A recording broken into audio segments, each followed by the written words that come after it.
Salut tout le monde et bienvenue dans cette revue de presse. On démarre avec les Lions qui ont battu l'Espagne au tir au but en finale de l'Euro féminin. L'Angleterre conserve donc son titre au terme d'une séance de tir au but marquée par plusieurs échecs des deux côtés. C'est finalement Chloé Kelly qui a donné la victoire à l'Angleterre comme il y a 3 ans. Les indestructibles anglaises ont réussi là où les hommes ont échoué à 2 reprises en finale. Chez les hommes justement, le mercato est mouvementé, notamment chez les gardiens de but.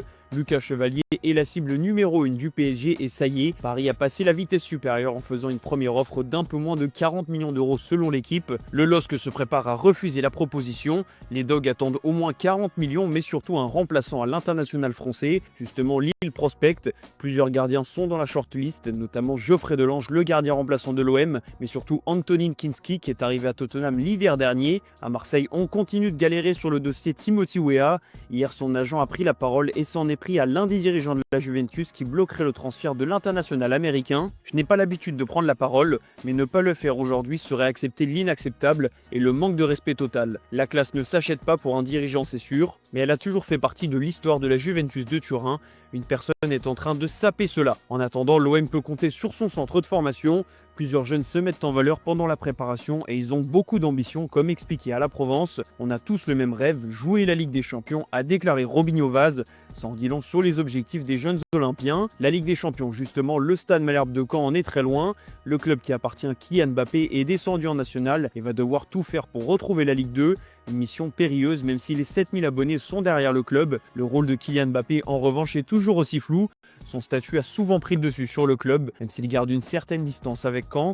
Maxime Dornano, le nouvel entraîneur, a d'ailleurs expliqué qu'il n'avait pas discuté avec l'attaquant du Real Madrid, même si Mbappé a forcément eu son mot à dire sur le choix du coach. Direction l'Allemagne et Munich, une ville que va rapidement découvrir Luis Diaz. C'est à la une de Bild de ce lundi et on vous en avait déjà parlé hier. Un accord est imminent entre le Bayern Munich et Liverpool pour le transfert de l'international colombien. Un montant de 75 millions d'euros est évoqué, un gros coup pour le club bavarois et une très belle vente pour Liverpool qui veut encore se renforcer. Alexander Isak lui reste dans le viseur des Reds. L'attaquant suédois veut quitter Newcastle pour rejoindre Liverpool, mais il faudra encore tomber d'accord sur le montant. Justement, le Daily Mail pense que le champion d'Angleterre doit avoir d'autres priorités, notamment en défense. L'avenir d'Ibrahima Konaté est toujours aussi indécis et il y a un vrai besoin de se renforcer dans ce secteur. On a vu en amical contre le Milan que Liverpool pouvait avoir quelques fragilités, même si l'autre nom qui circule toujours c'est celui de Rodrigo. L'international brésilien pourrait renforcer un peu plus le lien entre Liverpool et le Real Madrid, surtout que Konaté pourrait faire le chemin inverse. On va parler du Barça qui a connu sa grande première au Japon. Première sortie de la saison pour les Catalans qui ont battu le Vissel Kobe 3-1. Hansi Flick transforme tout en or écrit sport. Les débuts sont très prometteurs pour Barcelone qui a été très inspiré offensivement et les motifs de satisfaction sont multiples, à commencer par les premières réussites de Ronny Bargi, Geoffrey Torrens ou encore Dro Fernandez. Marcus Rashford a fait ses débuts, tout comme Johan Garcia, déjà considéré comme le numéro 1. L'ancien gardien de l'Espagnol Barcelone a été solide, ce qui annonce une belle concurrence avec Chesney. Du côté du Real Madrid, Xabi Alonso n'est pas convaincu par Raúl Asensio. Le nouvel entraîneur madrilène a été très déçu par la Coupe du Monde des clubs de son joueur.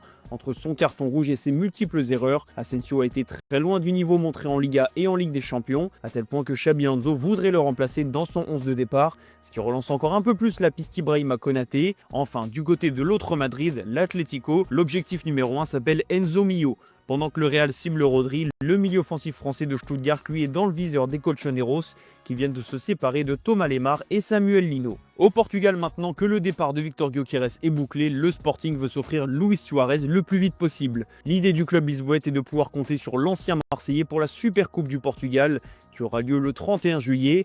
Justement, pendant ce temps, Gyökeres a fait ses adieux au Sporting.